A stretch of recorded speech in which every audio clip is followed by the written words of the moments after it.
Dominant Protector. Credit to the author. 5,101-10. Ang mga pangalan po na nandito ay galing sa mga name generator. Kung meron man pagkakatulad sa mga pangalan ng tao o lugar at pangyayari, ito ay tunay na hindi sinasadya. Hindi napigilan ni Terence ang bumantong hininga. Ganito rin ang sitwasyon noong una silang dumating sa Sky-class Island, ngunit sumali lamang sila sa Welcome Pavilion at hiniling na makalusot sa Foundation sa loob ng 1 taon. Hindi niya inakala na gagawin din ito ng sinaunang alliance ngayon. Magiging isang himala kung ang dalawang lugar na ito ay walang malalim na koneksyon. Nang marinig ang mga salita ni Reggie, lahat ng mga cultivator mula sa secular na mundo ay may iba't ibang ekspresyon. Ang ilan ay sabik na sumubok, habang ang iba ay nakasimangot. Kahit anong tingnan, ang pag-abot sa yugto ng pagtatatag ng pundasyon sa loob ng 10.5 buwan ay hindi isang madaling gawain. Gayunpaman, kahit ano paman, ang sinabi ni Reggie ay totoo. Ito ay isang pagkakataon na minsanan lang mangyari. Sige, dadalhin ko kayong lahat sa isang magandang lugar. Sundan ninyo ang mga nakatatandang kapatid ng inyong mga sekta.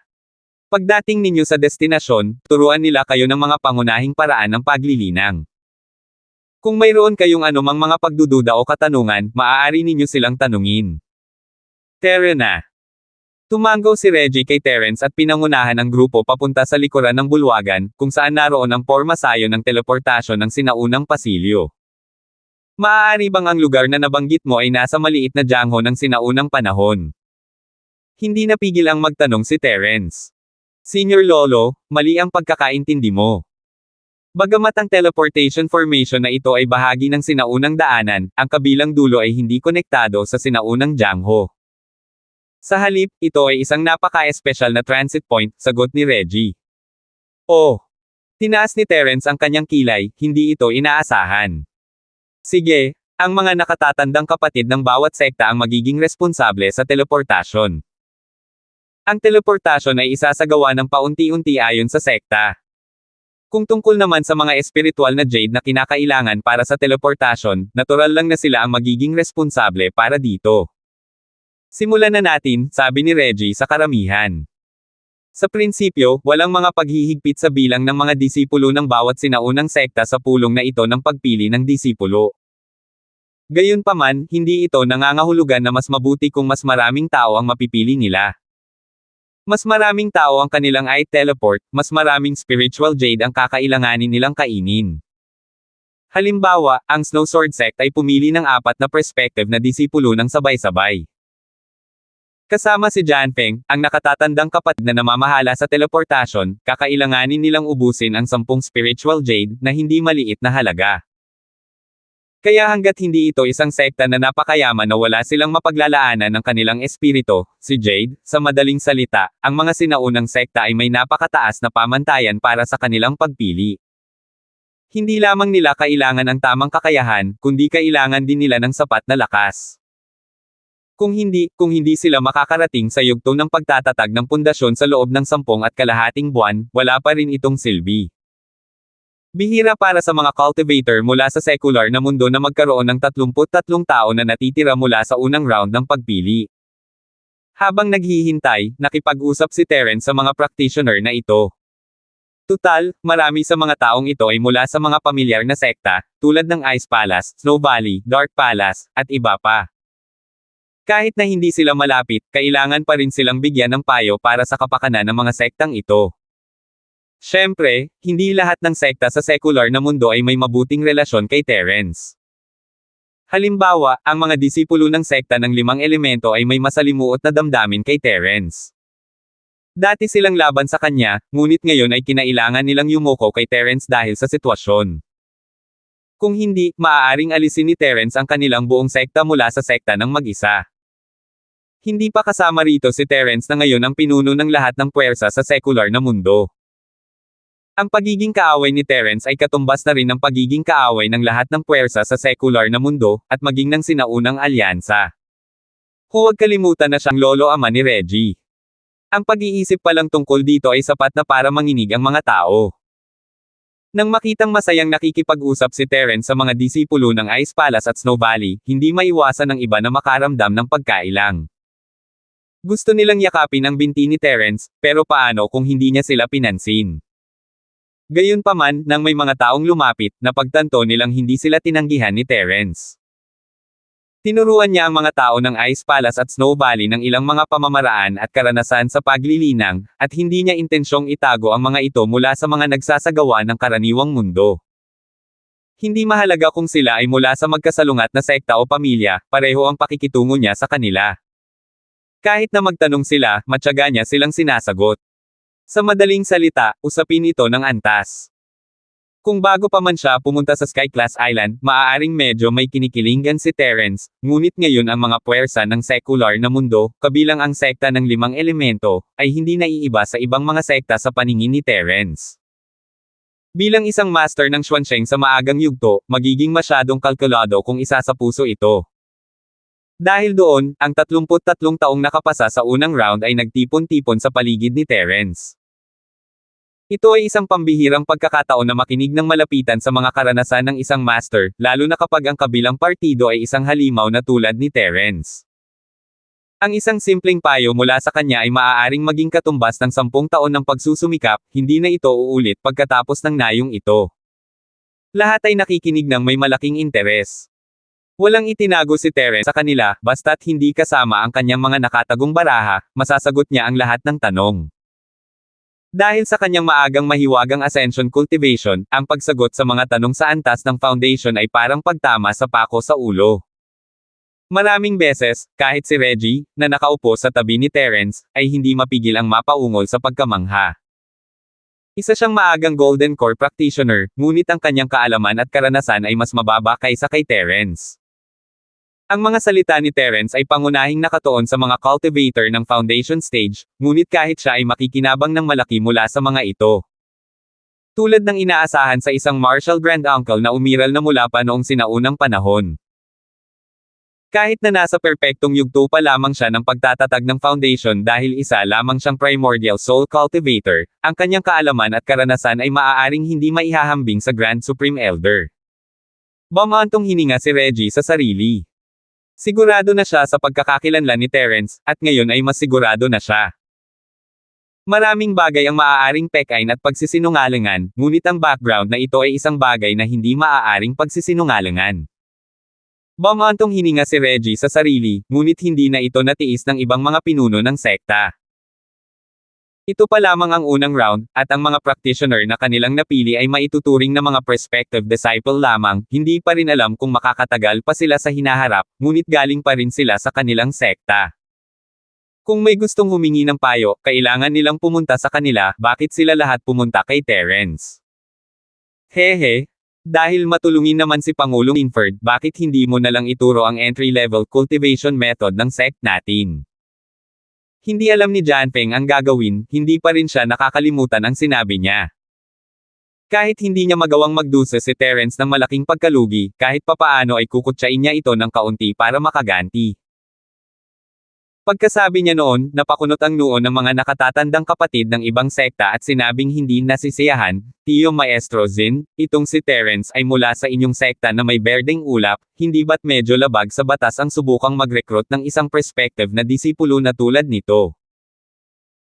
Tama iyan, kung tama siya, maaari pa rin nating isipin na sinasabi niya ito dahil sa mabuting intensyon, ngunit tiyuhin ng Marshal na si Zin, pakinggan mo ang sinasabi niya, ang pagkakaintindi niya sa foundation stage ay lubos na magulo, hindi ba niya sinasadyang linlangan ang mga disipulo?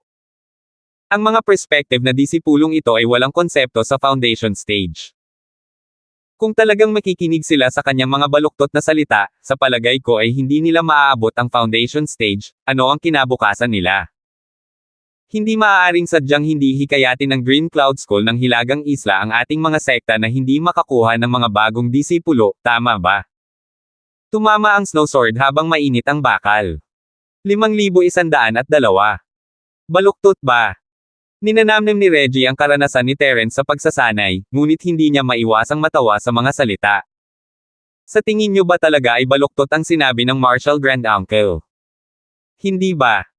Lahat ng malalaking sekta ng sinaunang alyansa ay may magkakatulad na paliwanag tungkol sa paglilinang ng yugto ng pagtatatag ng pundasyon. Ito ay isang bakal na tuntunin na patuloy na napatunayan sa loob ng libu-libong taon. Marshal Uncle Zin, sabihin mo sa akin, alin sa mga sinabi niya ngayon ang akma sa batas? Nakangising sabi ni Janfeng. Tumango rin ang ibang mga pinuno ng sekta. Dahil sa kanilang pagkaunawa sa foundation stage, ang sinabi ni Terence ngayon ay ibang-iba sa mga pangunahing teorya ng sinaunang alliance. Hindi maaaring si Terence lang ang tama, ngunit mali ang buong alliance, tama ba? Oh! Ano ang sabi ng sinaunang alyansa? Sa kabilang banda, si Terence ay mausisa, ang mga sinabi niya sa kanila ay halos kaalaman na ng lahat sa Skyclass Island, hindi lang sa kanya. Nagtinginan ng ibang mga practitioner, at agad na umatras ang mga may medyo maitim na puso. Tiningnan nila si Terence nang may paghihinala, kaya naman kakaiba lang ang lahat, akala nila ay napakahalagang payo. Senior Lolo, ang sinabi mo ay talagang naiiba sa karaniwang pagkaunawa ng sinaunang alyansa. Sabi ni Reggie. Lumalabas na nililinlang mo talaga ang mga disipulo. Iniisip ko kung bakit siya napakabait na ibahagi ang kanyang karanasan sa paglilinang sa amin. Agad na lumayo ang mga disipulo ng sekta ng 5 elemento kay Terence, ang kanilang mga mukha ay puno ng takot na parang muntik na silang malinlang. Gayunpaman, ang sinabi mo ngayon ay hindi baluktot, kundi isang kakaibang pananaw na tumatama sa isip. Marami sa mga ito ay mas matalino kaysa sa kaalaman ng ating Primordial Alliance. Masasabing nakapagbibigay liwanag ito. Kahit ako ay naknabang ng malaki mula rito. May mga taong hindi lang alam kung ano ito.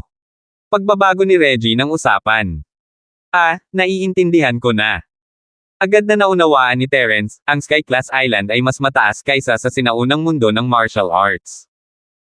Ang pagkakaiba ay hindi lamang sa lakas, kundi maging sa teoretikal na batayan. Katulad ito ng modernong teoryang siyentipiko. Mayroong natural na pagkakaiba sa pagitan ng dalawa. Naririnig ng mga taong mas mataas ang antas tulad ni Reggie ang lalim nito, ngunit sa pandinig ng mga foundation stage masters tulad ni Janfeng. Hindi yun tradisyonal. Ano? Hindi mo alam kung ano ang makabubuti para sa iyo. Sandali na nabulunan si Janfeng bago tumawa na parang narinig niya ang pinaka-nakakatawang biro sa mundo. Tumawa siya ng napakalakas kaya hindi niya mapigil ang madapa sa lupa.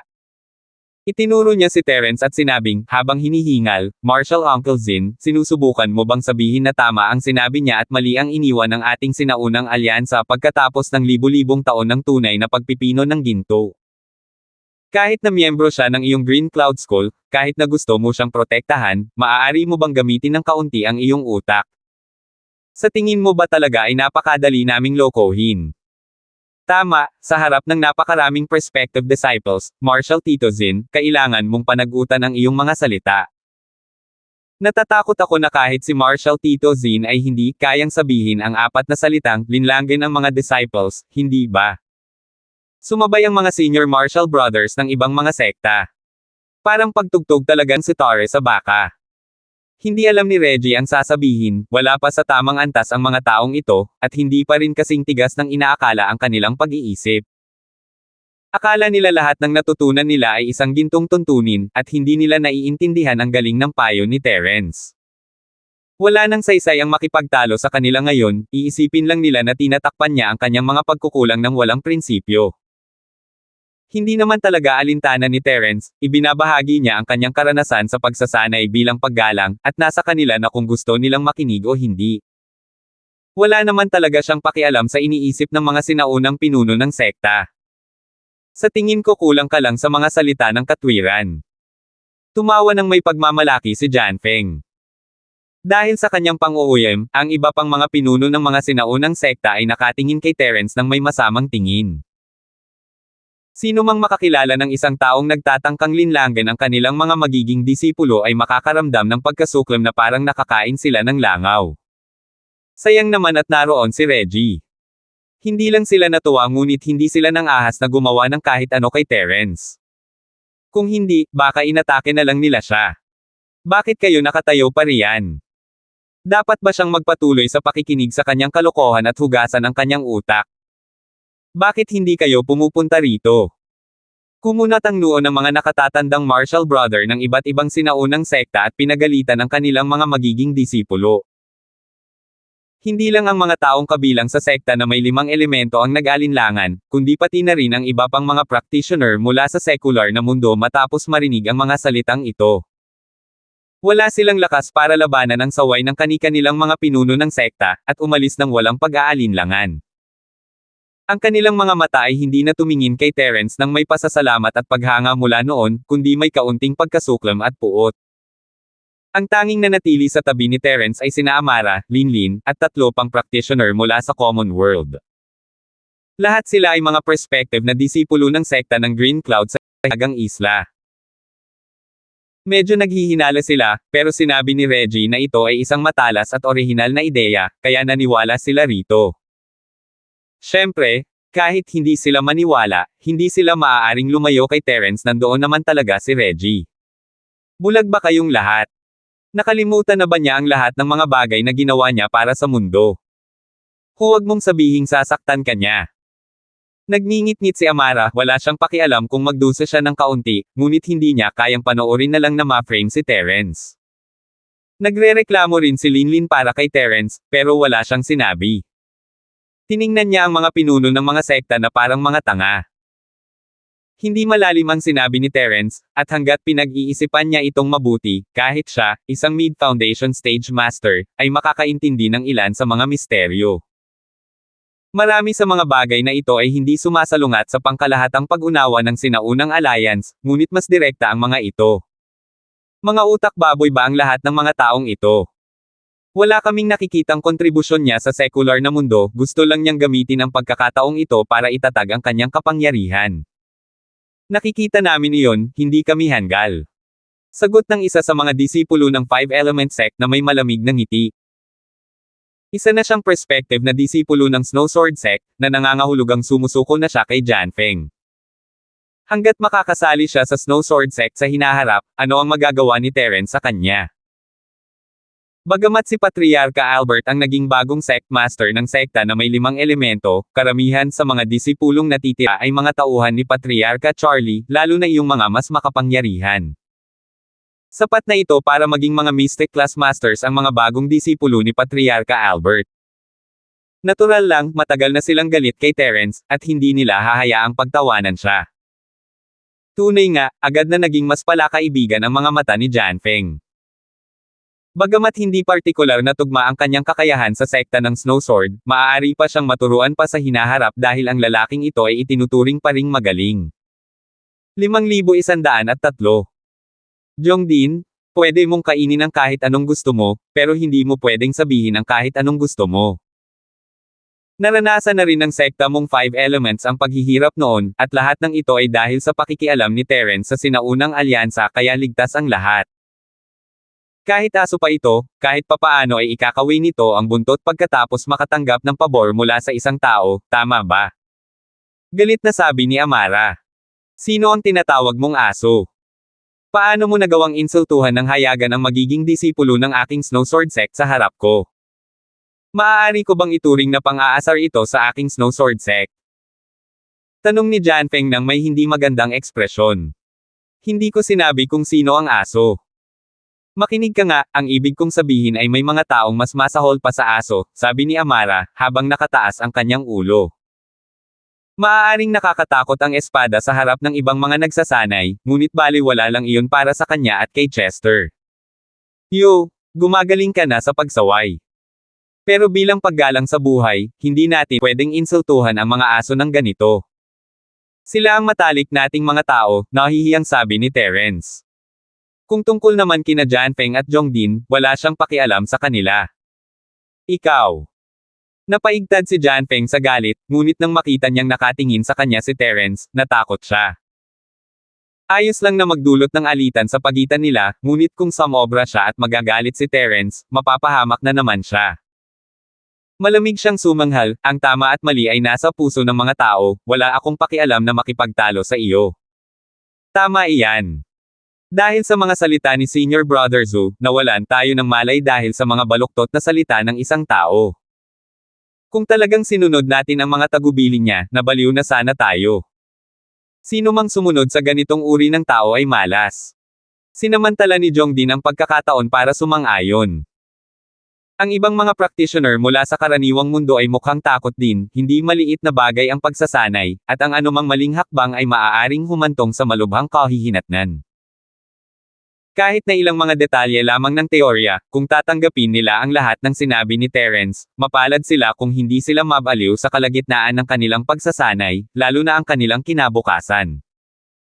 Sa isang banda, personal na opinyon ito ni Terence, habang sa kabilang banda, ito ang pangkalahatang pananaw ng sinaunang alyansa. Malinaw kung aling panig ang pipiliin.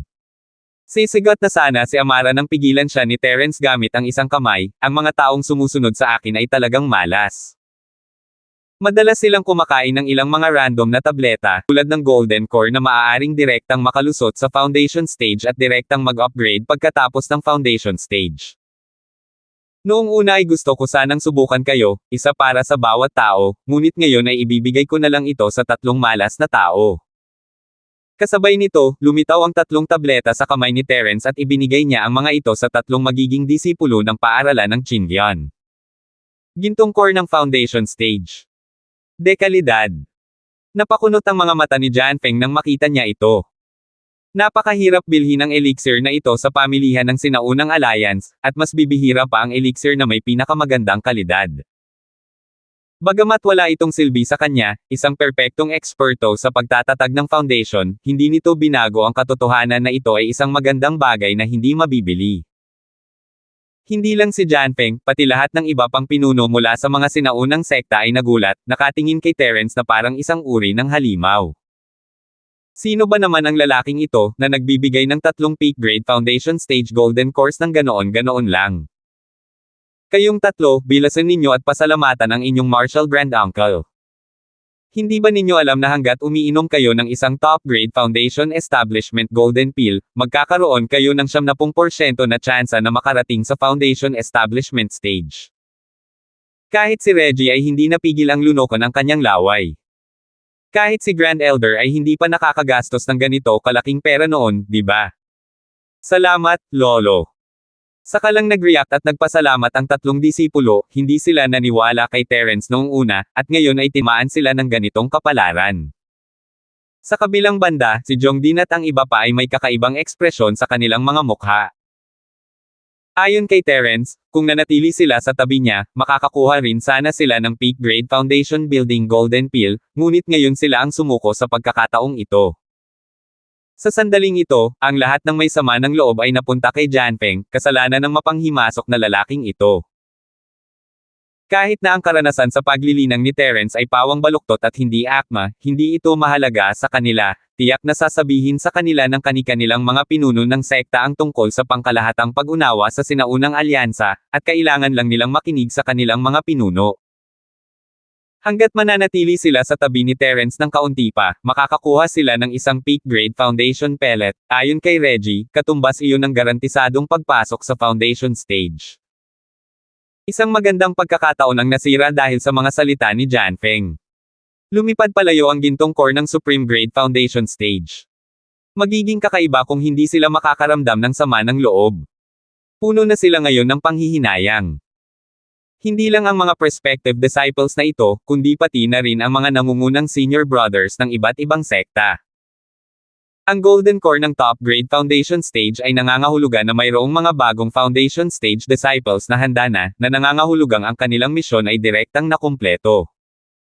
Pagbalik nila, gagantimpalaan sila ng iba't ibang sekta, ngunit ngayon ay wala na ang lahat. Hindi na maituwid ni Jianfeng ang kanyang mukha.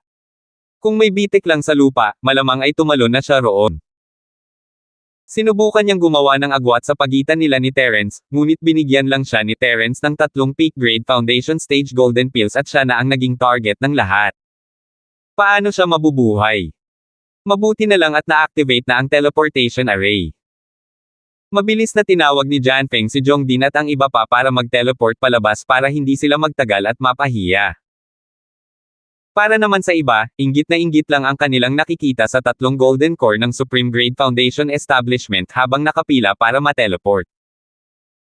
Habang naglalaway sa inggit, patuloy nilang minumura si Jianfeng. Kasalanan niya ang lahat ng ginawa niyang hindi kailangan. Nanatili sina Terence at ang iba pa kasama si Reggie hanggang sa huli. Bukod sa tatlong inaasahang disipulo mula sa sekta ng Qingyuan, nag-iwan si Reggie ng dalawang karagdagang pwesto para kina Terence at Amara. Para naman sa iba, sa Shenongja Mountain Gate lamang sila maaaring manatili dahil limitado ang mga Spirit Jade. Ayaw umalis ni Linlin, hindi siya ang pinuno ng pangkat, at hindi rin siya isang prospective disciple. Natural lamang sa kanya ang manatili sa labas, at ilang araw pa lamang ang nakalipas mula nang magkita silang muli ni Terence, ayaw niyang humiwalay dito. Bigla siyang sinenyasan ni Terence na lumapit at ngumiti sa naguguluhan na si Reggie, ayos lang. Babayaran ko ang lahat ng spiritual jade ng paaralan ng Qingyuan sa Hilagang Isla. Dahil isa kang Martial Grand Uncle, dapat ay umakto kang parang isa. Pagkatapos noon, iniabot ni Terence ang isang bag ng mga spiritual jade, at tigilan si Reggie, may 20 hanggang 30 piraso ng spiritual jade doon.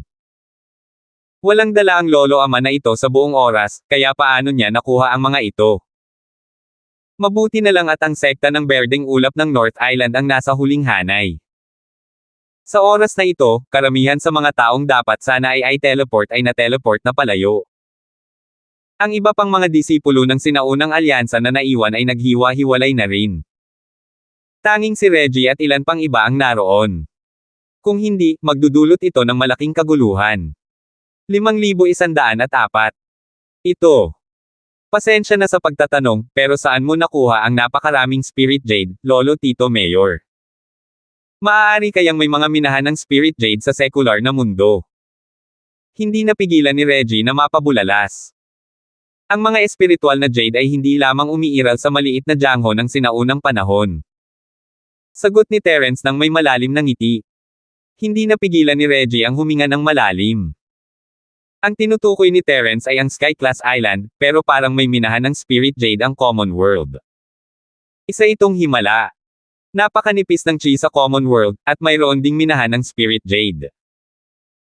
Pagkaraan ng mahabang panahon, sa wakas ay nakabawi si Reggie at nagpapasalamat na sinabi, dahil napakabukas palad ng Martial Grand Uncle, magiging bastos ang disipulong ito kung tatanggi siya. Ayos lang, marami akong ganito. Muling natakot si Reggie sa casual ng ngiti ni Terence, at sinimulan niyang tingnan si Terence ng may paggalang. Mula sa isang partikular na pananaw, ang kayamanan ay refleksyon din ng lakas, kakabigay lang niya ng 3 peak grade foundation level golden cores, at ngayon ay casual na lang siyang naglabas ng isang grupo ng mga Spirit Jade. Hindi niya inakala na ang Grand Uncle Master na ito ay isang Diyos ng kayamanan. Pinipigilan niya ang kanyang pagkabigla, hinintay niyang tumayo si Terence at ang iba pa sa pormasayon bago ito paganahin. Nagbago ang tanawin sa isang iglap. Ano ito? Akala ni Terence ay nasa kailaliman pa rin ng Shenongja ang istasyon ng transportasyon, ngunit isa pala itong isla. May ilan pang katulad na mga isla sa paligid niya, ngunit ang iba ay isa lamang karagatan na walang anumang palatandaan. Hindi niya matukoy kung nasaan siya. Gayunpaman, isang bagay ang sigurado. Ang lugar na ito ay tiyak na hindi ang sekular na mundo, dahil ang espiritong chi dito ay lubos na mayaman. Tiyak na hindi ito isang bagay na matatagpuan sa sekular na mundo. Ito ang sinaunang karagatan at ito rin ang punto ng paglilipat sa pagitan ng sekular na mundo at ng sinaunang maliit na mundo ng tunggalian. Tiyo ng Marshall, pakitingnan naman. Ang teleportation formation sa kabilang panig ay ang sinaunang daanan na nag-uugnay sa sinaunang maliit na mundo ng tunggalian, pagpapakilala ni Reggie. Tumingin si Terence at nakita ang isang katulad nito sa hindi kalayuan. Naghahanda ka bang hayaan silang makalusot sa yugto ng pagtatatag ng pundasyon dito? Tama iyan. Ang konsentrasyon ng espiritual na chi sa lugar na ito ay katulad ng sa maliit na jangho noong sinaunang panahon. Kung ang mga perspective na disipulong ito ay may mahusay na kwalifikasyon, sapat na ito para makalusot sila sa larangan ng pagtatayo ng pundasyon. Tumanggaw si Reggie. Sa palagay ko ay hindi. Kung walang limitasyon sa oras, hindi magiging problema para sa kanila ang mag-cultivate dito sa loob ng ilang dekada. Pero ngayon, 10 buwan na lang ang natitira. Hindi madaling makarating sa foundation establishment stage gamit lamang ang kaunting langit at lupang espiritual na chi na ito. Umiling si Terence. Sa kanyang palagay, maliban kung ang mga practitioner na ito ay mabigyan ng ilang foundation level na table task, halos wala ang tsansa ng tagumpay. Hindi nga sapat na umasa sa kaunting enerhiyang espiritual na ito mula sa langit at lupa. Gayunpaman, mayroong 12 ng mga matang espiritual na nakakalat sa maliliit na islang ito, at ang konsentrasyon ng enerhiyang espiritual ay hindi bababa sa 12 ng beses na mas mataas kaysa sa mga ordinaryong matang espiritual. Kung hindi nila matagumpay na maabot ang yugto ng pagtatatag ng pundasyon pagkatapos ng 10 buwan na paglilinang gamit ang mga matang espiritual, masasabi lamang na wala silang kapalaran sa sinaunang alyansa, nakangiting sabi ni Reggie. Espiritual na mata. Kumurap si Terence. Tama iyan. Nakatatandang lolo, sumunod ka sa akin. Agad na pinangunahan ni Reggie ang daan. May ilang maliliit na bangkang kahoy na nakadaong sa tabi ng mga isla. Bagamat hindi nila kayang tiisin ang malakas na hangin at alon, sapat na ang mga ito para makapaglakbay sa pagitan ng maliliit na isla, na ilang milya lamang ang layo sa isa't isa. Wala na ang mga sinaunang pinuno ng sekta at mga magiging disipulo, tila hinahanap ang sarili nilang mga mata ng espiritu. Mabilis na nakahanap sina Terence at ang iba pa ng isang mata ng espiritu sa isang kalapit na isla sa ilalim ng pamumuno ni Reggie. Isa lamang itong maliit na bante ng buhangin sa dalampasigan, ngunit nang makalapit na sila sa gilid, naramdaman nila ang siksik na chi ng mundo. Maging si Terence ay hindi napigil ang mapaungol sa pagkamangha, ang mga kondisyon dito ay maihahambing sa mga nagsasanay na kuweba sa Sky Class Island. Talaga. Ang espiritual na chi dito ay napakarami, kaya nakakaramdam ako ng ginhawa. Hindi pa naranasan ni Amara ang ganito kasaganya na chi noon. Kung hindi lang dahil narito si Reggie at ang iba pa, malamang ay naligo na siya sa buhangin noon. Ang ginhawa ng pakiramdam mula ulo hanggang paa. Maging si Linlin, na sumama sa kanila, ay may bakas ng kasiyahan sa kanyang mukha. Ang ganitong uri ng espiritual na mata ay bibihira kahit sa maliit na jangho noong sinaunang panahon. Kung walang mga espesyal na pangyayari, ang mga disipulong tulad nila na lumabas sa sekular na mundo upang makakuha ng karanasan ay hindi pinapayagang manatili rito at sakupin ang espiritual na mata. Kung hindi, pinaniniwalaan na maraming tao ang hindi handang mag-aksaya ng kanilang oras sa sekular na mundo. Malamang na mananatili sila rito at maglilinang ng isang buong taon. Kung gayon, wala itong kinalaman sa mga magiging disipulo sa sekular na mundo. Ang maliit na islang ito ay nakalaan para sa paggamit ng Greek Cloud School sa North Island. Nakita ko na. May bukal sa kabilang panig. Marshall Grand Uncle, maaari mo silang dalhin doon para tingnan, maunawang sabi ni Reggie. Tumango si Terence at dinala sina Amara at Linlin sa kabilang panig, kapareho ito ng nakita nila kanina. Hindi naman talaga masama ang lugar na ito. Isang isla, isang dalampasigan, at isang espiritual na mata na puno ng espiritual na chi. Parang nasa bakasyon ako, tamad na nagunat si Amara, walang pakialam sa kanyang imahe. Sa kabilang banda, nagsimulang magnilay-nilay si Linlin.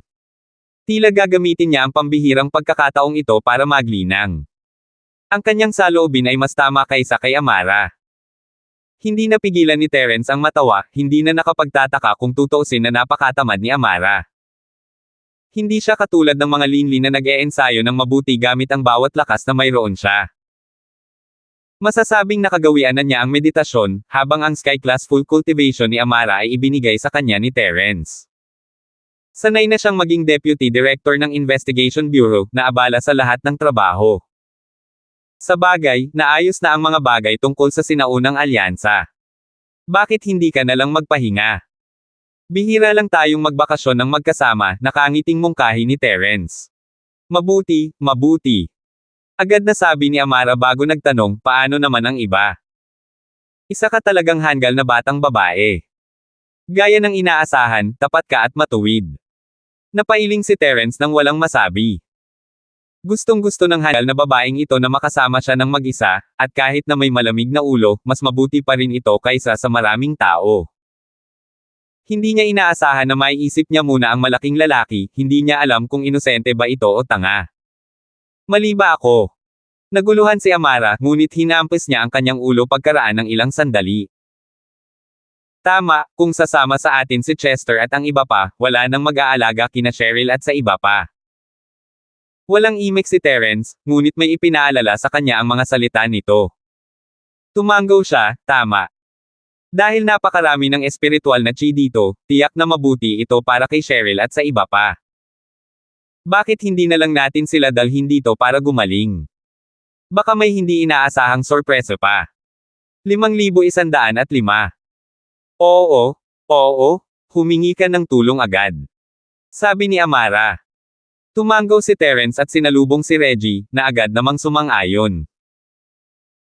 Bilang pinuno, mayroon siyang ilang espesyal na karapatan, at, ang islang ito ay nakalaan para sa sekta ng Qindian sa Hilaga, at hindi nito maaapektuhan ang iba pang sinaunang sekta. Isa pa, maibibigay ni Terence ang mga Spirit Jade na kailangan niya para sa teleportasyon, kaya isa lamang itong pabor na hindi niya kailangang ipag-alala. Agad na nag-teleport palabas si Terence at tinawag si Chester at ang iba pa para pumunta rito ng grupo-grupo. Personal niya silang susunduan pagdating nila sa Shenongja, at di nagtagal, natipon na ang buong grupo sa isla. Ikaw nga ang Grand Uncle Master, para makahanap ng napakaraming Class Full Master sa Common World, hanga ang disipulong ito. Natigilan si Reggie nang makita niya silang lahat. Mabuti na lang at si Terence mismo ang Diyos ng kapalaran, kung hindi ay malulugi siya kung gagamitin niya ang kanyang Spirit Jade para ilipat silang lahat. Napatawa si Terence. Kung sasabihin sa kanya na siya ang nagpapalakas sa lahat, lalabas ang mga mata ng hamak na apong disipulo na ito. Pagkatapos ng pagkabigla, labis na natuwa si Reggie. Hindi sinabi ni Terence na ang mga taong ito ay sasali sa sekta ng Qindian ng Beidao, ngunit ang sinumang matagumpay na makalusot sa foundation ay magiging miyembro ng sekta ng Qindian ng Beidao pagkatapos sumali sa sinaunang alliance. Tutal, dahil sa kanilang relasyon kay Terence, nahulaan pa nga ni Reggie na lahat sila ay nagsasanay ng Clear Sky Heart Technique. Sa lahat ng mga salik na ito, paano sila makakasali sa ibang sinaunang sekta? Ang pinakamahalagang bahagi ng sekular na mundo ay ang pangangalap ng mga disipulo, at malapit na siyang mangalap ng isang grupo ng mga mahuhusay na henyo. Ito ay isang malaking kontribusyon kay Reggie, at ang kanyang katayuan at pagtrato sa sekta ng Qindian sa North Island ay tataas ng kahit isang antas. Ang tiyuhin Master Terence na ito na biglang lumitaw ay ang kanyang lucky star. Ang pinakakinakabahang tao ay si Linlin, hindi niya alam kung bakit, pero pakiramdam niya ay isa siyang pangit na asawa na nakikipagkita sa kanyang mga biyenan, tutal, isa siyang tagalaba sa bilog ni Terence. Pero nang lumapit sa kanya si Chester at ang iba pa at tinawag ang kanyang hipag, namula ang mukha niya, pero mas naging panatag ang loob niya. Dahil napagdesisyonan niyang makasama si Terence, kailangan niyang mapasama sa grupong ito, kung hindi ay magiging tagalabas lang siya sa huli. Boss, maganda ang lugar na ito, pero sayang naman at wala tayong bahay. Hindi tayo makapagtago sa hangin at ulan. Magiging masama kung magbago ang panahon, sabi ni Chester habang kinurot ang kanyang baba. Oo, dahil marami sa atin ang nandito at wala tayong magawa, bakit hindi tayo magtayo ng bahay na may tanawin ng dagat? Mungkahi ni Jacob. Sumangayon sina Brian at ang iba pa, sila ay isang grupo ng mga Sky Class Full Masters, kung tutuusin, at ang pagpapatayo ng bahay ay magiging madali para sa kanila, ngunit ang pagpapatayo ng isang maliit na bahay na gawa sa kahoy para masilungan sila mula sa hangin at ulan ay napakadali lang. Sige, iiwan ko na sa inyo kung ganoon. Tumanggo si Terence. Hindi naman magiging problema kung sila lang dalawa, pero nandito sina Cheryl at ang iba pa. Hindi niya pwedeng hayaan na lang na mabilad ang mga babae sa araw at hangin. Pwede naman niyang ilagay ang bahay sa tabi ng espiritu at higupin ng mabuti ang chi. Tumugon sina Chester at ang iba pa at nagsimulang magtrabaho. Isang grupo ang namulot ng kahoy, ang isa naman ay naiwan upang yanijin ang pundasyon, at si Amara at ang iba pang mga batang babae ay bumuo ng bilog sa paligid ng blueprint. Maging si Linlin ay nasangkot sa talakayan. Natulala si Reggie. Hindi nandito ang mga taong ito para maglinang. Malinaw na nandito sila para magsaya. Nagsisimula na talaga silang magtayo ng mga bahay. Tio, plano mo bang manatili rito ng permanente? Hindi alam ni Reggie kung tatawa o iiyak. Pwede ba? Nagliwanag ang mga mata ni Terence. Mayaman ang lugar na ito sa espiritual na chi at may magandang kapaligiran, hiwalay sa ibang bahagi ng mundo. Kakaiba ang mga kondisyon dito. Kung magagawa niya talaga itong maging isang base camp, ito ay magiging isang bihira at mahusay na pagpipilian. Sa prinsipyo, walang masama doon. Bagamat pinagpala ng kalangitan ang lugar na ito, hindi ito pag-aari ng sinaunang alyansa o ng sekular na mundo. Sa totoo lang, isa itong lupain na walang nagmamay-ari. Gayunpaman, kapag nagsara na ang sinaunang pasilyo, talagang maihihiwalay ito sa mundo, sabi ni Reggie. Walang hangganan ang dagat sa lahat ng direksyon, at ang tanging lugar na maaaring galawan ay limitado sa maliliit na islang ito. Ang lawak ng mga isla kung pagsasama-samahin ay ilang dosenang kilometro kwadrado lamang. Ang tanging bentahe ay puno ito ng espiritual na enerhiya. Maaari itong gamitin paminsan-minsan para sa pagsasaka gamit ang saradong pinto upang makalusot, ngunit kapag ang sinaunang daanan ay nagsara at nahihiwalay sa mundo, ang paninirahan dito ay tiyak na magiging kabaliwan. Ano ang mga kondisyon para mabuksan ang sinaunang pasilyo? Tanong ni Terence. May dalawang kondisyon. Una ay kailangan mo ng malaking halaga ng espiritual na jade. Kailangan mo ng kahit 300 piraso ng espiritual na jade para ma-activate ang primordial passageway. Ang isa ay kailangan mong dumaan sa natural na restriction sa pagitan ng primordial Jiangho at ng secular na mundo. Ang restriksyong ito ay may siklo ng lakas at kahinaan. Aabot ito sa pinakamababang punto nito kada 1,000 taon. Sa kamulang ito ligtas na maradaanan. Bagamat hindi naman imposibleng dumaan sa ibang pagkakataon, ito ay lubhang mapanganib, tapat na sagot ni Reggie. Isang paghihigpit. Wala akong naramdamang anumang malalakas na paghihigpit pagpasok ko. Hindi napigil ang magtanong si Terence. Lolo ng Marshall, maaaring hindi mo alam ito, ngunit ang paghihigpit na ito ay kailangan ding mapunan ng espiritual na enerhiya. Ang espiritual na enerhiya sa secular na mundo ay napakanipis na kahit na mayroong paghihigpit, matagal na itong gumuho. Gayunpaman, ang maliit na Jiangho ng sinaunang panahon ay umiiral pa rin, at ang teleportation formation ng sinaunang daanan ay nasa loob ng saklaw ng paghihigpit. Kahit paano ka pumasok o lumabas, maaapektuhan ito, sabi ni Reggie. Ibig sabihin yan, hanggat hindi tayo pupunta sa maliit na mundo ng sinaunang panahon, hindi maaapektuhan ang teleportation formation dito. Sigaw ni Terence. Bueno. Mukhang ganoon nga. Pero para patuloy na ma-activate ang teleportation array dito, kailangan ng maraming spiritual jade. Kahit hindi ito nagkakahalaga ng 300, kailangan pa rin ang 200. Bukod pa rito, maaari lamang itong mapanatili sa loob ng isang takdang panahon. Kailangan itong palitan pagkatapos ng 1 taon, sabi ni Reggie, habang umiiling. Hindi maliit na halaga ang 200 spiritual jade kahit para sa buong paaralan ng Qindian sa Hilagang Isla, lalo na para sa kanya. Bukod pa rito, hindi ito permanente. Sa pinakamatagal, tatagal lamang ito ng 1 taon. Nako, hindi naman problema yan, wala talagang pakialam si Terence sa mga spiritual jade, anumang bagay na maaaring malutas gamit ang mga spiritual jade ay hindi problema para sa kanya, lalo na ang 200. Kahit 20,000 ay parang isang patak ng dagat kung magagamit niya ang kanyang spiritual jade card. Natigilan si Reggie. Alam niyang mayaman at mapagbigay ang kanyang nakatatandang lolo, ngunit hindi niya inaasahan na ganito siya kay Aman. Wala siyang pakialam kahit sa ilang daang piraso ng espiritual na jade. Isa ba siyang matandang may-ari ng lupa? 5,106. Gayunpaman, matapos itong pag-isipang mabuti, dahil ang martial tiyuhing ito ay isang buhay na naiwan mula pa noong sinaunang panahon, basta't magsisikap siya ng kaunti, ang ganoong katagal na panahon ay sapat na upang makaipon ng napakalaking kayamanan. Hindi na ito magiging kakaiba kahit nasa secular na mundo pa ito. Kung ganoon nga, sulit ngang pangasiwaan ang lugar na ito. Tumingin si Terence kay Chester at sa iba pa, na abala sa kani-kanilang trabaho, at tumingin sa paligid. Tumanggaw siya, nasiyahan. Ayon kay Reggie, pagkatapos magsara ang sinaunang pasilyo, ang lugar na ito ay magiging ganap na nakahiwalay sa sinaunang mundo ng pakikipaglaban.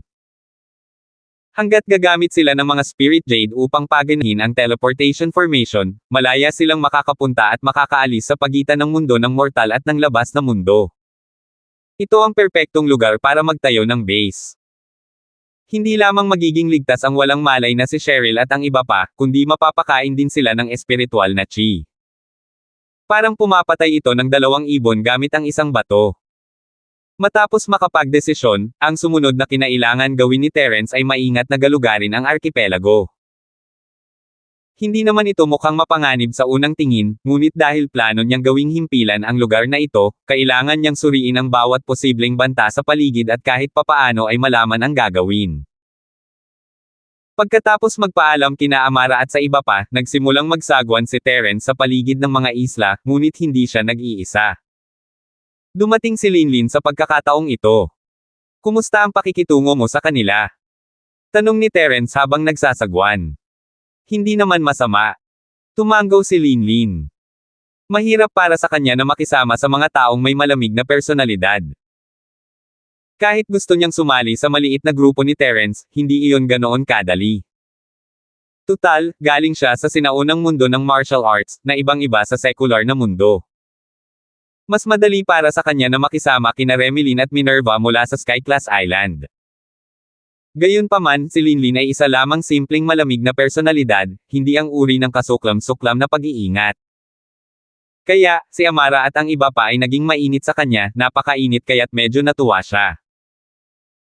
Lahat sila ay mga simple at tapat na babae, at pagkatapos ng mahabang panahon na pagsasama, kahit na hindi sila kasing lapit ng magkapatid, ang kanilang relasyon ay tiyak na hindi naman ganoon kasama. Pareho lang silang mga taong simple ang pag-iisip, madaling pakisamahan. Ngumiti si Terence. Nakikita niyang medyo mahinhin si Linlin. Sa katunayan, sino mang hindi mahilig makipagkaibigan ay makakaramdam ng pagiging mahinhin sa kanyang posisyon, ngunit masasanay din siya rito. Iyon. Nagatubili sandali si Linlin bago mahinang nagtanong, ilan ang babaeng pinagkakatiwalaan mo? Hindi ko pa talaga sila nabilang dati. Bukod sa mga nandito sa Common World, marami pa sa Skyclass Island. Namula si Terence. Hindi niya mabilang sa 10 daliri, at kahit bilangin pa niya ang mga daliri sa paa, mahirap pa rin silang bilangin. Kahit sa sinaunang mundo ng cultivation, bihira lang makakita ng isang matagumpay sa buhay na may kasing dami ng babaeng kaibigan niya. Matagal na natigilan si Linlin. Mahigit 10 na ang nakita niya sa mga ito ngayon. Hindi niya inaasahan na hindi lang pala iyon. Hindi ka nagyayabang, di ba? Natulala si Linlin. Ano pa bang dapat ipagmalaki? Namula si Terence. Madalas may mga lalaking nagyayabang ng ganito.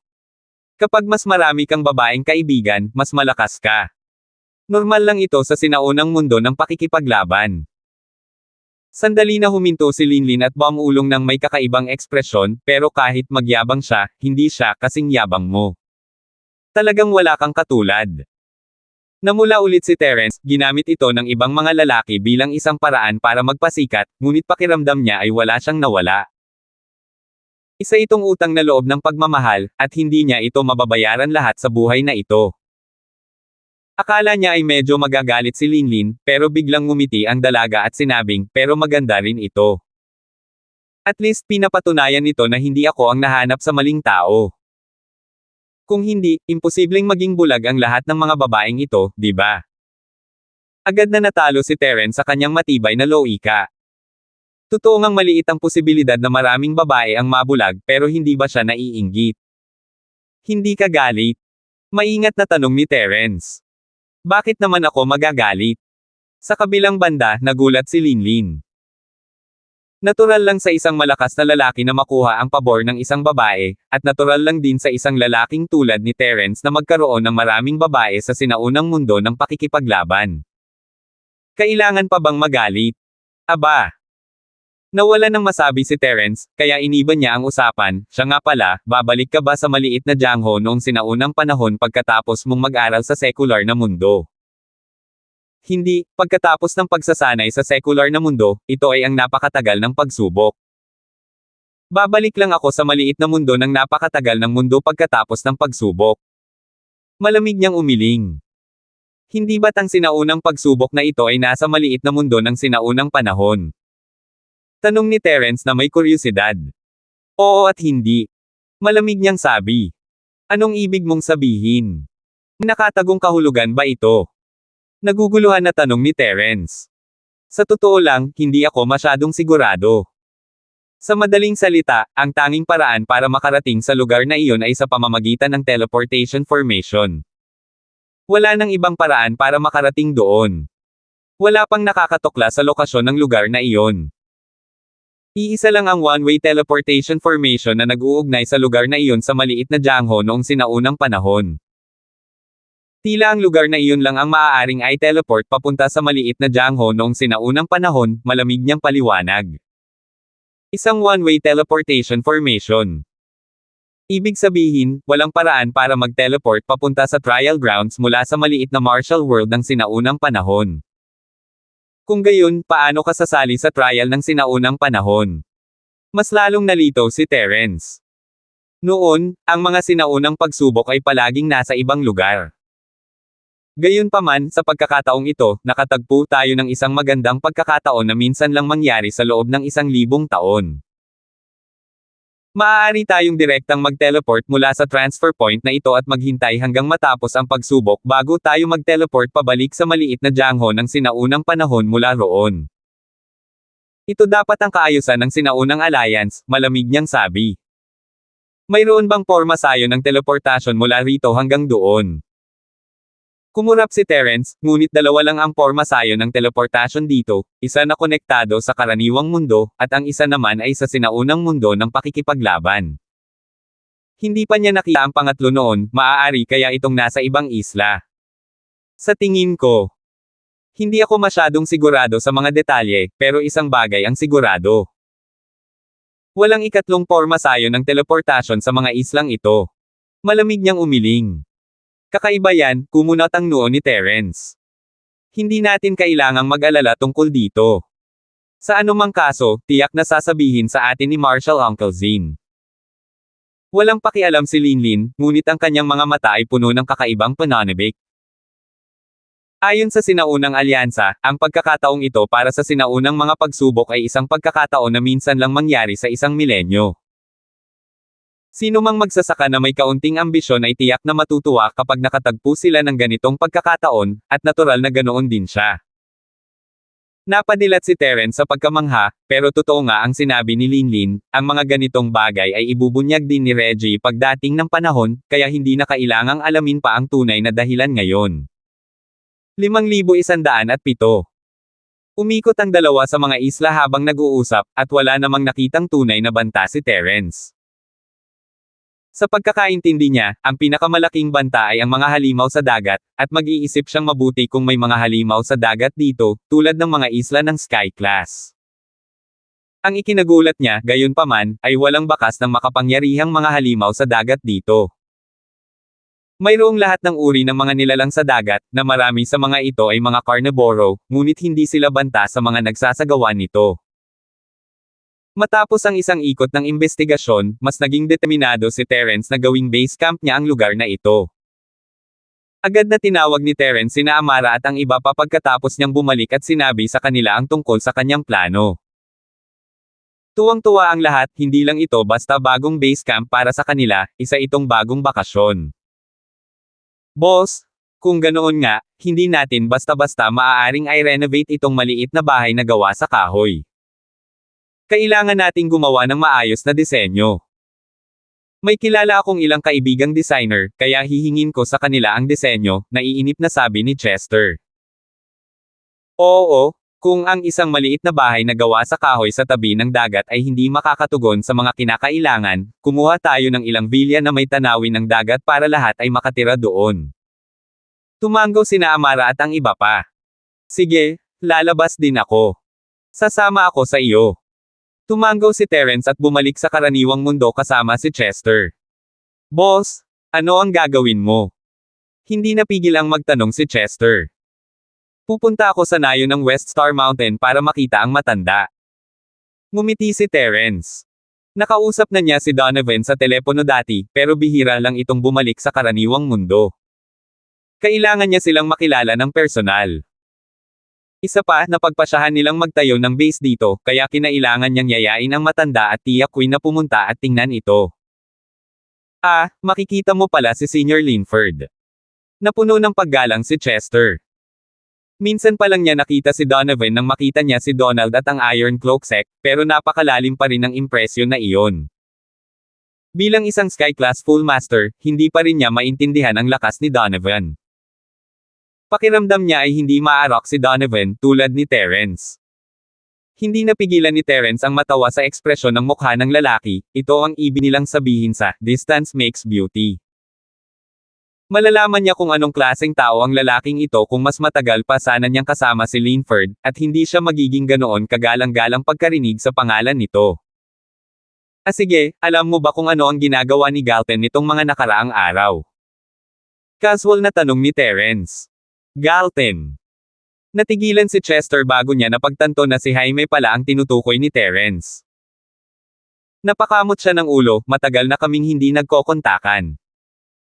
Noong nakaraan, sa tingin ko may sinabi siyang lalabas para gumawa ng kung ano, tapos hindi ko siya mahanap. Hindi siya gumagamit ng cellphone, kaya mahirap siyang hanapin kahit tawagan mo pa siya. Wala siya sa West Star Village. Kumurap si Terence. Akala niya ay nasa nayon pa rin si Galton, kailangan niyang uminom ng tubig mula sa bukal para mapigilan ang lason, kaya hindi siya maaaring umalis ng matagal. Pero ibig sabihin nito ay wala siya sa nayon. Hindi ko alam, umiling si Chester. Amo rin niya si Galton, pero hindi talaga sila masyadong nag-uusap, maliban sa pagtawag para kumustahin siya paminsan-minsan, hindi rin naman sila masyadong nag-uusap, at wala siyang ideya kung ano ang ginagawa nito. May nangyari ba? Kumunat ang noo ni Terence, pero naisip niya kung ilang taon na si Linford na personal na nangangasiwa sa nayon, at kung paanong hindi dapat pakialaman si Galton. Napakaliit ng posibilidad na may mangyari, pero malalaman niya rin iyon kapag pumunta na siya sa nayon. Pagkatapos umalis sa Shenongja, humiwalay si Terence sa Chester at tumungo sa West Star Village. Hindi niya maiwasang makaramdam ng emosyon habang tinitingnan ang pamilyar na nayon. Sa isang iglap, 3 taon na ang lumipas. Malaki ang ipinagbago niya, at malaki rin ang ipinagbago ng buong mundo ng paglilinang. Gayunpaman, tila hindi pa rin nagbago ang nayon sa West Star Mountain. Kalmado pa rin ito gaya ng dati. Hindi ba ikaw yon? Biglang may narinig na Mandarin ng isang taga-probinsya. Lumingon si Terence at nakita ang balo na si Wang, nangumunguya ng mga buto ng sunflower sa bintana habang tinitingnan ito mula ulo hanggang paa. Natagalan bago niya naalala ang pangalan nito. Ikaw ang Lil Terence. Hindi ka ba pumunta sa lungsod para magtrabaho? Ilang taon ka nang hindi bumabalik, di ba? Tia Wang, ang tagal nating hindi nagkita. Kumusta ang nayon itong mga nakaraang taon? Nakangiting bati ni Terence. Ano nga ba ang magagawa ng isang maliit na nayon sa bundok na tulad natin? Hindi naman tayo gaanong nagbago sa loob ng 100 taon, pero ikaw, Terence, malaki na ang ipinagbago. Sok, tingnan mo ang suot mo. Ibang-iba ka talaga sa mga nanatili sa malaking lungsod, hindi tulad ng mga taga-probinsya sa nayon natin. Puri ni Baluwang habang ngumunguya ng mga buto ng melon. Hindi, mura lang lahat ng yan. Tumawa si Terence. Hoy, huwag mong isipin na hindi pa nakakapunta sa mundo si Tia Wang. Alam ko kung sikat na brand yan sa isang tingin lang. Napuno ng kumpiyansa ang mukha ni Baluwang. Pagkatapos ay nagtanong siya, bumalik ka na para makita ang lolo mo, di ba? Huwag kang mag-alala, ayos lang siya.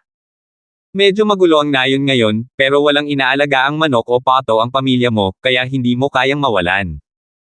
Anong nangyari sa nayon? Kumurap si Terence. Ha? Hindi mo pa rin alam. Sa kabilang banda, nagulat si Baluwang. Akala niya ay narinig na ni Terence ang tungkol sa kaguluhan sa nayon kaya dali-daling bumalik para makita ang matandang si Linford. Hindi niya inaasahan na walang alam si Terence tungkol dito. Hindi ko alam, sabi ni Terence habang umiiling. Halika. Wala naman masyadong gagawin. Sasabihin sa iyo ni Tia Wang. Biglang nabuhayan ng loob ang balo na si Wang.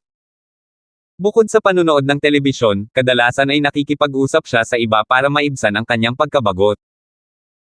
Gayunpaman, nakakabagot makipag-usap sa mga dating mukhang iyon. Bihira siyang magkaroon ng bagong madla ngayon, kaya agad niyang sinabi ng misteryoso, "Hindi mo alam, pero hindi lang ang nayon namin sa West Star Mountain. Kahit ang lugar sa paligid ng West Star Mountain ay hindi mapayapa." Hahanapin sana ni Terence ang matandang si Linford, ngunit dahil pinigilan siya ng balo na si Wang, nagpasya siyang makinig sa nangyayari. Lumapit siya, bakit hindi mapayapa ang nayon? Multo. Nakakagulat ang mga salita ni Balowang. Ha! May multo. Napatalon si Terence, ang nayon ng Star West ay palaging mapayapa, at wala ni isang bagong mukha ang makita sa buong taon. Bakit naman ito magiging may multo? Hay nako, sa totoo lang, hindi tayo sigurado kung pinagmumultuhan ito. Siguro may mga halimaw. Nag-isip sandali si Balowang at binago ang kanyang mga salita. Hindi alam ni Terence ang sasabihin. Alam niyang nagbibiro lang si Tia Wang sa kanya. May mga multo at saka mga halimaw. Magkakaroon ba ng monghe na mabalahibo ang mukha? 5,108. Terence, maniwala ka. Ito ang katotohanan. Huwag mong isipin na hindi ito mapagkakatiwalaan, ito ang katotohanan. Hindi ito kalokohan ng tiyahin mong si Wang. Kung hindi ka naniniwala sa akin, maaari kang magtanong sa iba mamaya. Sinadya ni Balowang na hinaan ang kanyang boses at sinabi sa takot na tono, napakasama nito. Simula mga 1 buwan na ang nakalipas, nawawala ang mga manok at pato sa aming nayon. Sa madaling salita, lahat ng pamilyang nagpalaki sa kanila ay nagdusa. Dapat ba itong tawaging magnanakaw, di ba? Anong kinalaman nito sa pagiging multo? Sabi ni Terence habang umiiling. Iyon ang akala ng lahat noong una. Kahit kilala na namin ang aming nayon, maaaring nahuli kami ng ilang magnanakaw. Pero teka. Pagkalipas ng ilang araw, may nakakita ng isang tumpok ng mga patay na manok at pato sa bundok. Tinawag sila ng lahat at nalaman nilang iyon ang mga manok at pato na nawala sa aming nayon. Gulat na tanong ng balo na si Wang. Medyo kakaiba ang bagay na ito. Kumunat ang noo ni Terence. Karaniwan, kung magnanakaw lang ito, ang mga manok at pato ay kinakain na ibebenta na, ngunit ang mga patay na manok at pato ay naiiwan sa mga bundok, wala itong saysay. Paghihiganti ba ito o isang kalokohan? Hindi iyan ang pinaka-nakakatakot. Ang pinaka-nakakatakot ay naroon lahat ang mga patay na manok at pato, pero ang dugo ay sinipsip ng tuyo. Tinapik ni Balowang ang kanyang dibdib sa takot. Talaga? Natuyo na ba ang dugo mo? Gulat na gulat si Terence. Paano naman ito magiging peke? Maraming tao sa nayon ang pumunta roon ng araw na iyon, at lahat sila ay nakakita nito mismo. Nakakakilabot ang tanawin kaya't walang nang ahas na lumapit. Kinakabahang sabi ni Balowang. Dahil hindi ka naman lumapit, paano mo nalaman na natuyo na ang dugo? Hindi napigil ang magtanong si Terence. Sabi ni Galten, siya ang nakaalam nito. Matangkad at matapang siya, napakayabang niya na handa siyang pumunta at tingnan ang kahit ano, nakangising sabi ng balo na si Wang. Naiintindihan ko. Ngumiti si Terence, matatakot ang mga normal na tao sa ganito, pero hindi si Galten. Kaya pa niyang suntukin ang isang multo hanggang mamatay, lalo na ang ilang manok at pato. Gamit ang kanyang lakas, walang sino man sa karaniwang mundo ang makakalaban sa kanya, kahit ang mga Foundation Stage Masters mula sa sinaunang alliance. Simula pa lang ito, magulo pa lang noong una, pero nitong mga nakaraang araw, nawalan na rin sila pati ng mga baka at tupa nila. Ilang araw pa lang ang nakalipas, at biglang nawala ang baka ni Galten. Hindi na kailangang sabihin, malamang kinuha na ito ng masamang nilalang na iyon. May katiyakang sabi ni Balowang. Aba! Mahirap pa namang magdesisyon, baka biro lang o kung ano. Umiling si Terence, hindi masyadong iniisip. Parang kakaiba nga, pero masyadong maaga pa para magdesisyon na multo iyon o kung ano. Kalokohan. Paano naging kalokohan ito? Ang mga manok, pato, baka, at tupa ay mga kalokohan, pero ang pagpatay ng tao ay isa ring kalokohan. Nakangising sabi ni Balowang. Ano? May pinatay pa nga siya. Sino siya? Napatalon si Terence. Ayos lang kung mga alagang hayop lang, pero malaking bagay kung may mamamatay, lalo na sa mga normal na tao. Hindi sila taga-nayon namin. Sa tingin ko ay taga-hiking club sila o kung ano paman. Anyway, may ilang estudyante sa kolehiyo na pumunta sa kampo malapit sa aming West Star Mountain at dalawa sa kanila ang namatay sa isang gabi. 2 araw na ang nakalipas, dumating ang mga pulis para magtanong tungkol dito.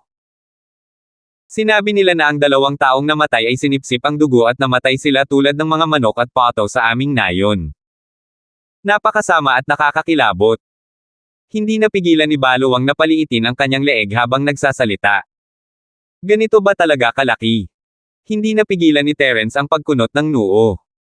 Akala niya ay paranoid lang sina Tia Wang at ang iba pa, pero kahit siya ay pakiramdam niya ay may mali.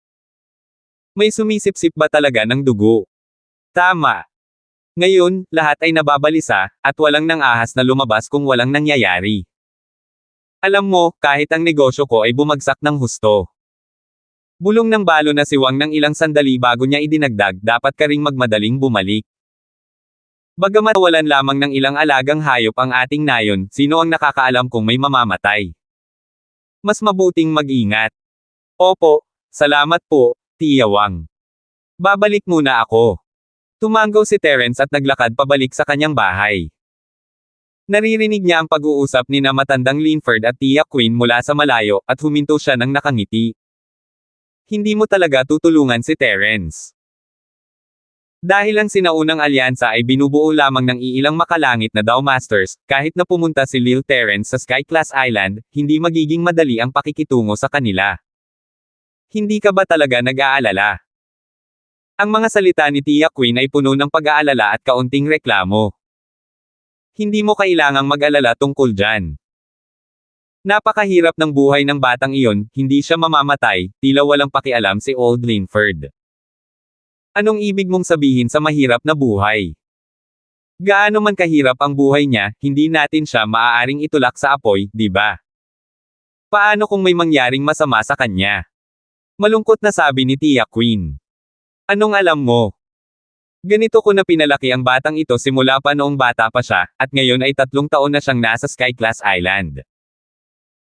Kung hindi niya man lang kayang harapin ang ganitong sitwasyon, isa na lang siyang basura. Paano magiging ganito ka-buzzer ang isang batang personal kung pinalaki? Tila walang pakialam si Old Linford. Pagsasanay ang tawag mo dyan. Malinaw na hinahayaan mo lang siyang lumago, okay? Si Terence lang ang may magandang buhay at magandang pundasyon. Kung iba pa yan, matagal na sana silang namatay, at may angas ka pa para magyabang. Hindi alam ni Tia Queen kung tatawa o iiyak.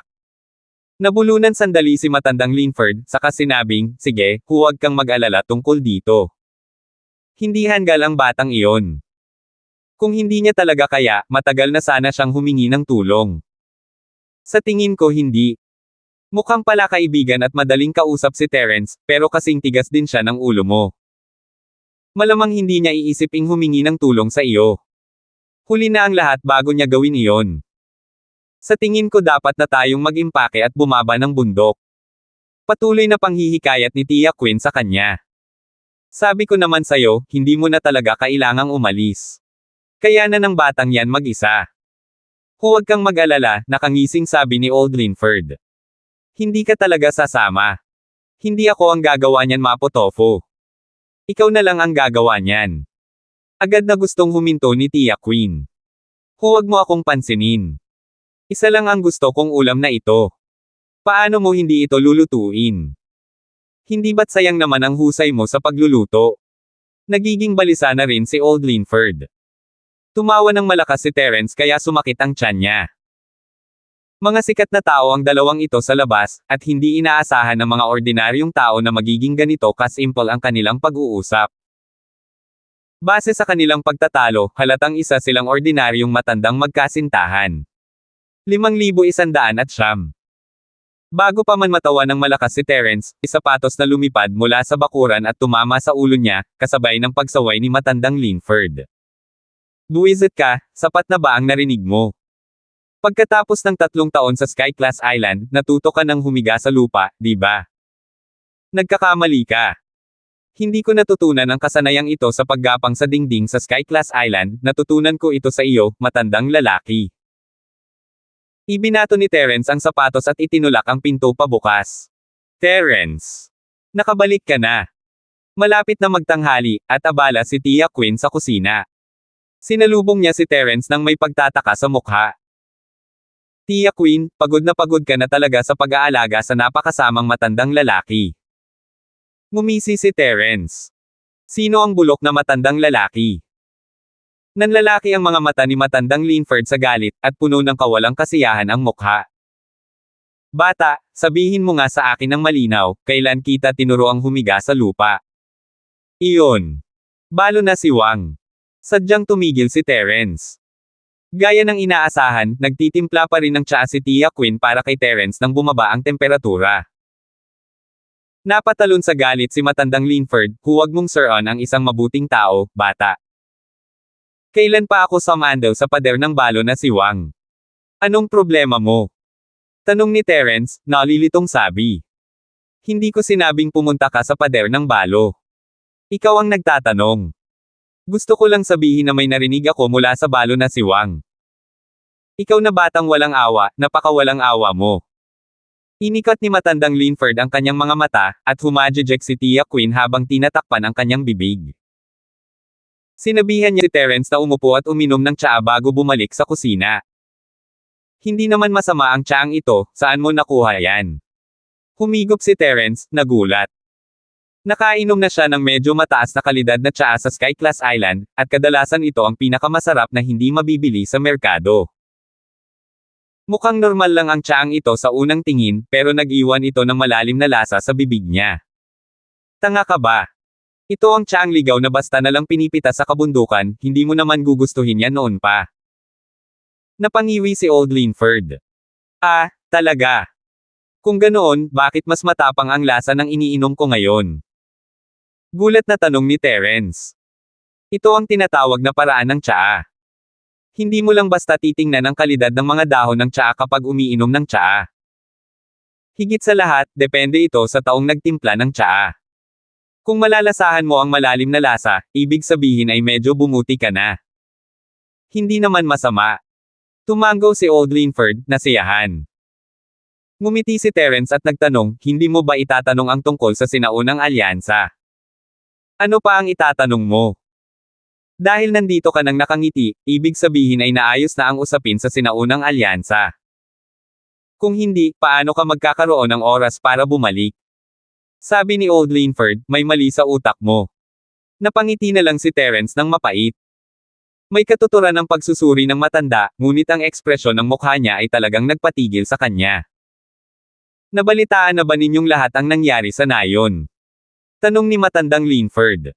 Oo, narinig ko iyon kay Balowang. Medyo kakaiba ang dating. Tumango si Terence. Hindi siya sigurado sa kahit ano bago mabunyag ang katotohanan, ngunit sigurado siyang hindi ito ang nagmumulto na balo na si Wang ang tinutukoy niya. Tiyak na may iba pang dahilan. Sige, dahil nakabalik ka na, iiwan ko na sa iyo ang bagay na ito, sabi ni Old Linford, sinamantala ang sitwasyon. Inuutusan mo ako pagbalik ko. Angkop ba ito? Natatawang sabi ni Terence. Kung hindi kita uutusan, sino ang dapat kong utusan? Inikat ni Old Linford ang kanyang mga mata, ang kanyang mukha ay puno ng pagkamatuwid. Isa pa, iniimbestigahan na ito ni Galton, hindi mo siya pababayaan, hindi ba? Og. Hindi alam ni Terence ang sasabihin, kaya ito ang gustong gawin ni Galton. Malakas naman ang lalaki, pero hindi ganoon kagaling ang utak niya. Kaya niyang maghanap ng makakalaban, pero medyo mahirap para sa kanya na imbestigahan ang ganitong kakaibang bagay.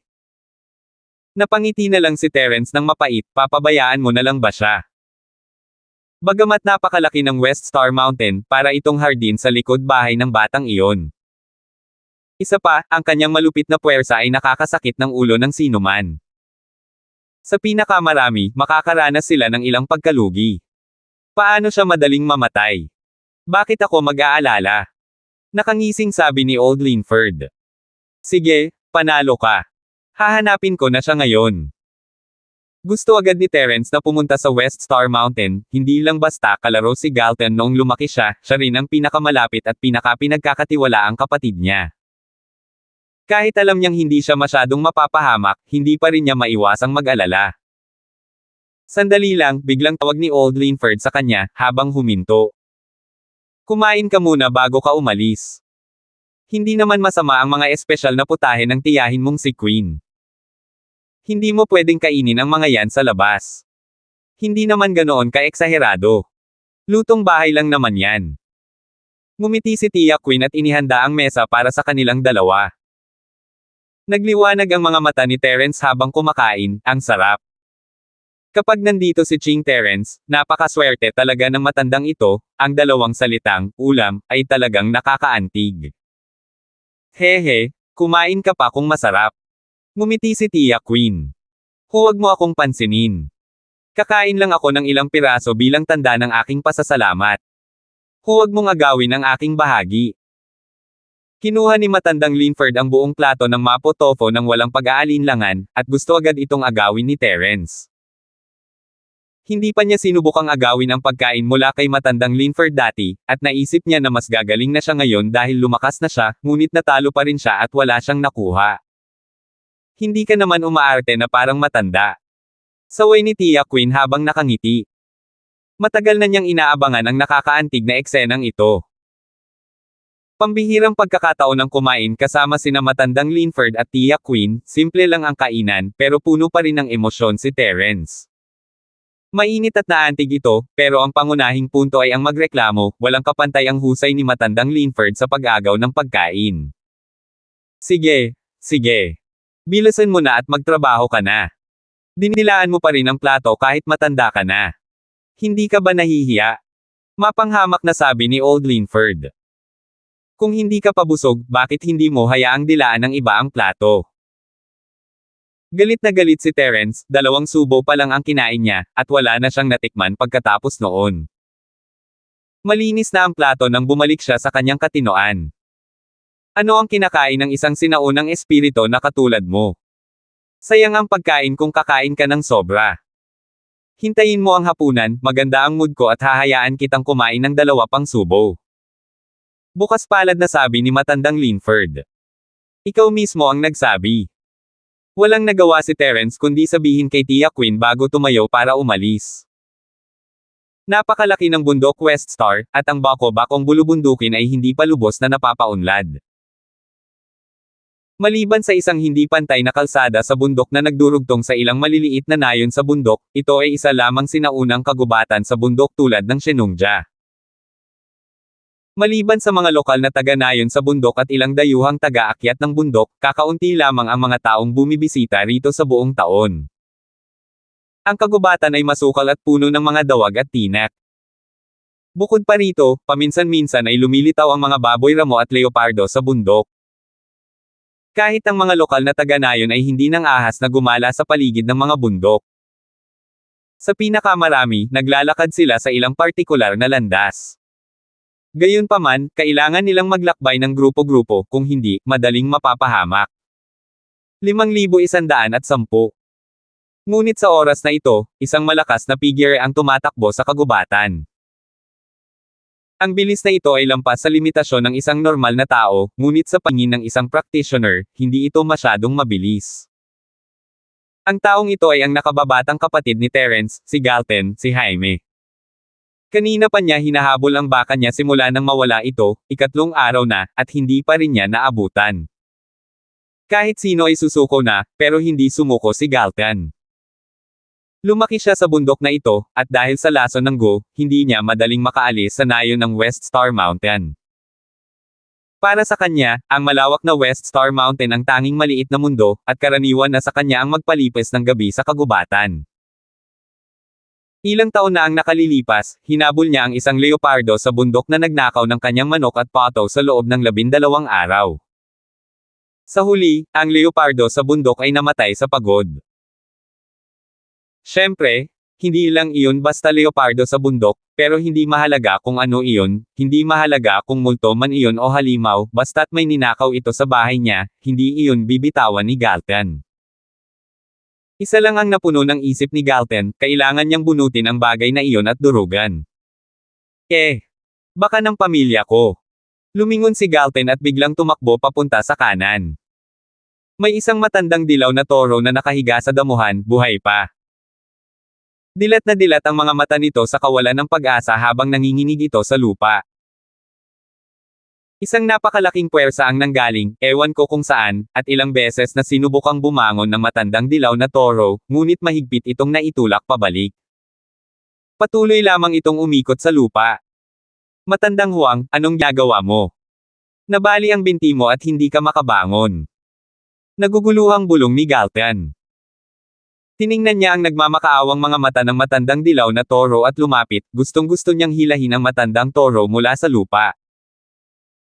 Gayunpaman, nasa kalagitnaan pa lang siya nang may lumabas na malakas na puwersa mula sa katawan ng matandang toro, at ito ay bumagsak muli ng may malakas na kalabog. Maging si Galten ay natisod. Hoy, may dumating na isang hanggal. May isang taong nakahiga sa isang sanga na 12 metro ang taas mula sa kanyang ulo. Ang hitsura at ugali ng taong ito ay halos kapareho ni Bradley ng sekta ng pag-iwas sa kasamaan ng sinaunang alliance. Ang tanging kaibahan lang ay ang kanyang puting balbas. Siya ang tunay na kapatid ni Bradley mula sa iisang ama at ina. Kasabay nito, siya rin ang pinakamatandang nakatatandang kapatid ng sekta ng pag-iwas sa kasamaan na lumabas sa sekular na mundo upang magsanay, si Brando. Ang sekta na nagtataboy ng masasamang nilalang ay palaging kakaiba at hindi makatwiran, at wala silang magandang relasyon sa iba pang mga sinaunang sekta. Wala silang gaanong tao sa mundo ng mga mortal sa pagkakataong ito, at kakaunti lang ang mga taong nagbigay pansin sa kanilang mga kilos. Sa katunayan, kahit si Reggie, ang tiyuhin guro na namamahala, ay hindi namamalayang nakalimutan sila. Simula nang lumitaw si Terence, halos lahat ng mga disipulo mula sa mga sinaunang sekta ay tinawag pabalik, at ang mga taong nagtataboy ng masasamang nilalang lamang ang naiwan sa labas. Hindi naman sa may intensyon silang sumuway. Ang pangunahing dahilan ay walang nagsabi sa kanila. Si Brando, ang pinuno ng pangkat, ay hindi katulad ng ibang mga pinuno ng pangkat ng mga sinaunang sekta na nanatili sa Shenonja upang maghintay ng mga utos. Kahit nabaligtarin pa nila ang buong Shenonja Mountain Gate, hindi pa rin sila makakahanap ng kahit isang disipulo ng sekta ng Exorcist. Kahit na matindaan ni Reggie na mayroong ganoong sekta, walang paraan para ipaalam sa kanila. Humiga si Brando sa kama at kalmadong tiningnan ang eksenang ito, parang pasang nakikipaglaro sa daga. Bagamat mukhang kasing lakas ng toro si Galten, sapat ang lakas para takutin ang karamihan, isa lamang siyang langgam sa paningin niya. Kung gusto niya ang buhay ni Galten, magagawa niya ito sa isang iglap lang, at sa paningin niya, isa nang patay si Galten mula nang sundan niya ito. Pero hindi agad-agad na pinapatay ni Brando si Galten. Mahigit isang buwan na siyang nandito, at kahit maayos naman ang plano niya, naiinip lang talaga siya. Gusto niyang gamitin ang batang ito para maibsan ang pagkabagot niya. Hilahin mo pataas. Bago pa matapos kumain ang anak ko, huwag mo nang isipin pang hilahin pataas. Natatawang sabi ni Brando ng may pang-aasar. Kung wala ang lakas ng mahigit 10,000 jin, magiging pangarap ng isang hanggal na buhatin ang matandang dilaw na torong ito mula sa lupa. Imposible ang ganitong bagay para sa mga ordinaryong tao. Kahit para sa isang perpektong eksperto sa pagtatatag ng foundation na tulad niya, hindi lahat ay kayang gawin ito. Gayunpaman, sa sumunod na sandali, dinuraan ni Galten ang kanyang kamay at itinaas ang dilaw na baka mula sa lupa nang may pagsabog ng lakas. Anong sitwasyon? Muntik nang malaglag ang mga mata ni Brando at muntik na siyang mahulog sa puno. Halos hindi niya magawang kumapit sa sanga habang nakatingin kay Galten, na may hawak na dilaw na baka. Saan ba nanggaling ang halimaw na ito? Anong sitwasyon? Napanganga rin si Galten, matapos niyang buhatin ang matandang dilaw na toro, nakakita siya ng butas na kasinlaki ng balde sa lupa kung saan nakahiga ang matandang toro. Isang malaki, nakakadiri, at pulang dugong insekto ang kumakain ng mga organo, o mas tumpak, ang dugo. Napakalaki ng pulang insektong ito, at ang nasa harap ni Galten ay 2 metro na ang haba, at maliit na bahagi lamang ito nito. Ang pangunahing bahagi ay nakatago pa rin sa ilalim ng lupa, at isa itong tunay na higanteng insekto. Nagpupumiglas ang dilaw na baka sa ere habang sinisipsip pa rin ng pulang insekto ang dugo nito. Sa isang kisap mata, nawala lahat ng mga organo ng dilaw na baka, at sa wakas ay hinugot ng insekto ang ulo nito palabas sa katawan ng dilaw na baka. Wala itong mga katangian ng mukha o pandama, tanging isang malaking bibig lamang. Sandaling tiningnan siya ni Galten ng walang ekspresyon, at inakala ni Brando na natulala siya. Bigla, may dalawang salitang lumabas sa bibig niya, napakapangit naman. Flop! Nahulog agad si Brando mula sa puno, ngunit nasalo siya ng pulang dugong higanteng insekto bago pa man siya makalagpas sa lupa. Tumayo siya sa ulo ng higanteng insekto at sinabing, "Bata, alam mo ba kung anong maalamat na nilalang ang tinitingnan mo? Paano mo nasabing pangit ito?" May iba pa ba? Kumurap si Galten. Ang bagal naman ng reaksyon niya. Akala ko ba eksperto siya? Isa lang pala siyang hanggal na bata. Umiling si Brando sa pagkadismaya sa gulat na ekspresyon ni Galten. Ang eksena ngayon lang ay nagbigay sa kanya ng lubos na pagkagulat, hindi niya inakalang magagawa ni Galten na iangat ang matandang dilaw na toro ng ganoon kadali sa tulong ng insekto. Masyadong nakakagulat ang lakas nito, at inakala niyang makakatagpo siya ng isang amo. Ngunit tila isa lamang itong bata na may kakaibang lakas, hindi man lang sulit banggitin. Saan mo nakuha yan? Ninakaw mo ba ang baka ko? Tiningnan ni Galten ang pulang dugong insekto na gumagapang at nakatayo, at sabay na pinag-aralan si Brando. Salamat po at sinamahan ninyo ako, ingat lagi mga master.